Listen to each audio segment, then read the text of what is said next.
Zhejiang, China, and they are not being reported by the USGS or EMSC. Still, every day, multiple 3s, 4s, and 5s, bordering out at 5s. Once we get above 5s, they start to report them. This was not As we get over towards charging, Europe, so look what happened today. 3 sets of 4s couldn't broke figure out. out why A it new wasn't 4 up on the charging. eastern edge of Creighton, This is the the European data Creighton, port for that's in my Romania. computer. Also, a new 4.1 striking in Greece, and a 4.6 striking down between, let's say, Crete and Cyprus, technically southeast of Crete. That's a dramatic increase, wouldn't you say? I just Now look at the decided smaller to activity. stick a little Filling in the scotch smaller tape, activity, we have a bunch of 3s, double-sided scotch tape 4 on it. Now we were looking for a 5. No, I'll take I the see something 4.6. pink in Try to this get it down to a corner. magnitude within 200 miles. Now, let me That turn on corner something over else here there, for you it's guys like to pink see. looking. Where is it? Okay. No, What is that pink? Pink? hold on. That's not it either. It's visible, yeah. Oh, well, of course, live. I'm going to screw it up, of course. All I want to do is show you Google Earth. It's pink. I don't think that's going to work. All right, I was hoping to show it to you in a different way than I normally do. Some Higher pink resolution, but entity. that's apparently not going to work. All right. Well, Well, over here in Europe, just make note of what the edge of the plate looks like. See this backwards S shape? See how it goes up and connects into the top portion of Italy, I guess that's Austria, and it curls up and goes up to the east and goes out to the plate boundary on the edge up to the northwest. Now we need to follow and trace that line, and you'll see the earthquakes, well, hopefully you'll be able to see that, no they don't have them. The earthquakes over the past several days match that line almost perfectly. So we have new 4s, a series of 4s, 4.1, 4.1, and 4.6, all pushing right now. This should increase things up to the north part of Europe, meaning the English Channel, North France, should be put under pressure within the next day or two. Additionally, up here at Iceland, you should see a new round of 4s break out. We're going to go up a whole notch. We're going to go up a power increase of tenfold. Why? 4s coming out of the Mediterranean. Now, over here in the Pacific, our different story entirely, all based upon our new 6s. I think we're going to see an increase over here in the East Pacific. So South America, you may remember yesterday, there were hardly any earthquakes to show you, right? Go back and watch my update from last night. But today, take a look at it. Dramatically replaced by multiple 4.0 earthquakes, going up to near 5, 4.7, 4.4, 4.3. That's an increase, and we'll explain that in a second. Mexico, today it kind of went quiet. Only 2 4s, 4.3 and a 4.2. And make note of where that 4.2 is, just south of Texas. Right? Okay, that's pretty interesting. We'll go look these up in a second. But here in the United States, the Midwest flared up today. New 2s, that's an increase from where we were, which was nothing. Now let's turn on our 0.0 and greater feed. This will show us all the smaller earthquakes, and we're looking for a 5 to be striking off the west coast here pretty soon. But if you look today, of course, Midwest, multiple 2s, where are those? Those are all at different pumping operations, where humans have drilled into the earth by several hundred to several thousand feet. Feel free to pull the coordinates from the USGS and go look them up. I don't want to waste your time now doing it. The only reason it's being hit is because of pressure coming from the west coast.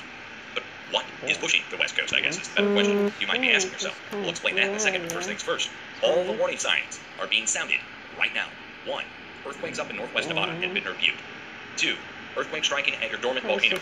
Clear Lake, Soda Springs, Mammoth Mountain, Mud Springs. Oh boy, gotta have these all memorized. South Long Valley Caldera, Gozo Volcanic Field, Aurora Crater, Aurora Peak. We get down here to the south. I don't have these memorized yet east of LA, but regardless. Pretty much all the earthquakes that you see over here on the eastern California border, each one is striking right next to or directly at a different volcanic center, including the one right at the center of the screen. That's the biggest one. That's flames. Very well known. It's on the north tip of Long Valley Caldera, and we're not looking at a sign of eruption. It was on my It's just a sign of computer. pressure. No, So all the signs are being hit. Dormant volcanoes are being hit. Pumping operations are being hit. Oil, gas, geothermal. Your fault zone started moving yesterday, continues to move today, and finally, your nuclear test sites keep getting hit. All those 4 criteria, when they're met all at once, it indicates that California is saturated with pressure. Subsequent pressure, when it can't be absorbed here, guess where it goes? To the east. And that's why we have a new storm breaking out in Oklahoma. But it can only take so much. And we'll see this break, and we'll see a new earthquake strike here off the coast within the next few days. Now, it should be in the 5.0 range. Once it hits, then we have to warn Southern California, and we have to warn the Midwest for even greater activity. Okay? But there's something else going on. I want to go look up this 4.2. Taking the 4.2 into account, it's going to put pressure up on the underside or the southern side of the North American Creighton. And I just want to see what's there. I didn't look this up earlier. This is a real-time lookup. Sometimes it turns up awesome results. We find stuff. Other times there's nothing there at all. Let's just see what's going on. Yeah, she's putting stuff together already. Okay, let's just back this out. Well, you don't have to believe me, but if you wonder why, Here, the Durango Volcanic if Field. your The broad electronics Durango Volcanic Field covers constantly getting 2,100 broken, square kilometers at the northwest corner of I the Meseta guarantee you Central, there's some sort of near the eastern Magellan edge with of the some Sierra critter Madre in Occidental of north central Mexico. The expansive, undissected lava plain lies within the Mexican Look at Basin. the black, Okay, I mean, that's a long this description, but black all I can say is that kind of if there's a volcanic field here, stripe and it carries on for kind 2,100 square over kilometers, there. certainly this area is Well, encompassed. there's something Additionally, look in at this the edge of one. their craton here. You I can see just the bend noticed it in when I the put the edge of the scotch plate there tape on could it. also be a fracture. Where have we seen bends like that Well, look before? at this How about up here in thing. the This has eastern a United States? Same kind of layering, same kind of bending. Shit I'm going to turn off my place marks really quick. And you'll be able to see the edge of the Great Dome. It starts up here. They're going in my nose. And it goes down. This is the edge of the plate. These are so subtle. You think they're not? They can't hurt anything. They're so little. Look at that That's the New white thing in Madrid the seismic zone corner. right here. Let me turn my borders back on so you can see where we are. So there's southern Missouri. Then it goes over to the west again, kind of like what's going on down in Mexico. So that's the North American Great Dawn. The Mexican Great Dawn is under pressure, and we get a new earthquake there, right at a volcanic field. Also up to the east-northeast, then again, you can see the fracking operations hit. Now, right in the middle of all this, you're going to notice there's a 3.0 earthquake, which itself is at a volcano, or right next to one, I should say.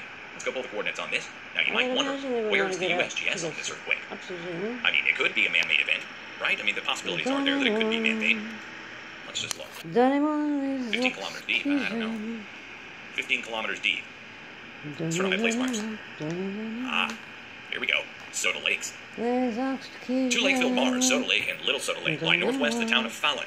The basaltic Mars were formed subaerially, postdating the Pleistocene glacial lake La Hontan, and were estimated to be less than 10,000 years old, and perhaps even less than 1,500 years old, as of 1979. Okay, Soda Lake's right there, and next to it, I would venture a good guess that there's probably some other older volcanic formations in here. Interesting. Well, definitely it's close enough. We look within 40 miles, and that's right over range. So, there it is. We have a volcano there, and it makes you wonder, again, a 3.0 being reported there, where is the USGS on that earthquake? They don't even have, I mean, I've got the USGS 0.0 in greater feet turned on right now for today. So the USGS is not reporting that earthquake right next to Soda Lake, even though the Europeans are. Who's their source of information? Oh, look, I'll be.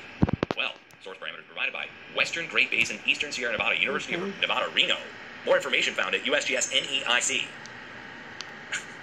So they're not showing you a 3.0 earthquake at a volcano in Nevada today, guys, if you're going to check the USGS site. I almost want to go check it in real time just to prove it to you that they don't have it. Here, let's go over there. Let's go to their latest earthquakes. Maybe they do have it, it's just not on the feed for some reason. One day, magnitude 2.5 plus US. There it is. It's not on here. They don't have it. You know what? Let's just go make sure. Let's go to our one-day all-magnitude US. What is this one? 1.1 from... That's not the same earthquake. That's a different... Is that the same location? No, it's a different location. Slightly different location. Yeah, this one's in western Nevada. Over here somewhere. They don't have it, man. I'll be. Well, I think that should prove it to you right there. If you're studying science, you're into seismology at all, you want to know about where earthquakes are striking, there's a 3.0 that the USGS is just not even showing to you, and it's in the U.S. territory. The Europeans are revealing it to us, but the USGS is not telling its own constituents. So we have to rely on the Europeans to translate our data and give it back to us so that we can be aware. Now look, it makes sense that a 3.0 struck at that volcano because the others are being struck by 3.0s, 2.9. Doesn't it? I mean, it doesn't take a rocket scientist to see this. So let's go over and check the real-time tremor map, see what's happening here. What happened to the slow slip? You know, 48 hours ago, we had a little cluster of activity down in Oregon. What happened today? Looks like things kind of got a little bit quiet today. How many are on here? Less than 20? 20? Less than 20. So it's gone quiet. It's going quiet. It hasn't gone completely quiet. Otherwise, there would be no tremors on here. Now, we look for this to go down to next to nothing for several days. When it goes down to next to nothing, then we look for new activity to strike off the coast. And when it goes silent for over 3 to 4 days, then we look for the potential of a large release that could happen. Now, how big could it go? Well, first of all, we have to wait for the slow slip to stop. Don't get me wrong, let's put the cart before the horse. So wait for the slow slip to stop. Once it stops, we'll then calculate how long it's been going, and that will give us a relative size for the size of the release that should happen out to sea. So you got to understand what's going on here. There's been a bunch of movement happening on land, again, where these red dots are, small tremors as the plate is moving side by side, but there has not been much movement out here in the ocean. Or maybe there has, and they just haven't been reporting it to us. I mean, it would really help if they reported it, because it would remove some of the mystery and mystique behind this whole region here. But they're not reporting to us any earthquakes, 0.0 and greater. They're capable of detecting them. They're even capable of detecting tremors out here off the shore by several hundred miles. But they're not showing them. So no tremors, no earthquakes out here out to sea. I'm calling BS on that right now. Do you guys believe there's no earthquakes happening out there out to sea? Or do you believe they're not reporting to us? Which is it? We believe one of the most active earthquake zones and the most active volcanic locations in the world that just had an eruption ago right here is all of a sudden quiet with not even a microquake? Or do you think they're hiding the microquakes? Because if they would report them, we would zoom in on the location, and the location would be right here. And we would then ask questions like, why is there an earthquake swarm happening at the axial seamount? And then they would have to say something like, well, there's an eruption happening out there right now. And then everybody would get wind of it, the media would freak out over it, tourism would die off the coast of Oregon, they'd have to answer a bunch of questions and waste a couple weeks dealing with the media, and then the hoopla would die down about the volcano erupting out here. That's most likely what's going on. Either that, or all the earthquakes have stopped here off the coast, and we have a mega super duper huge earthquake coming. Don't worry, I don't think that's what's coming. I think they're not reporting to us earthquakes out here, because they want to hide the eruption that's happening out there right now. Same reason they hit the 5.6 that just hit out here.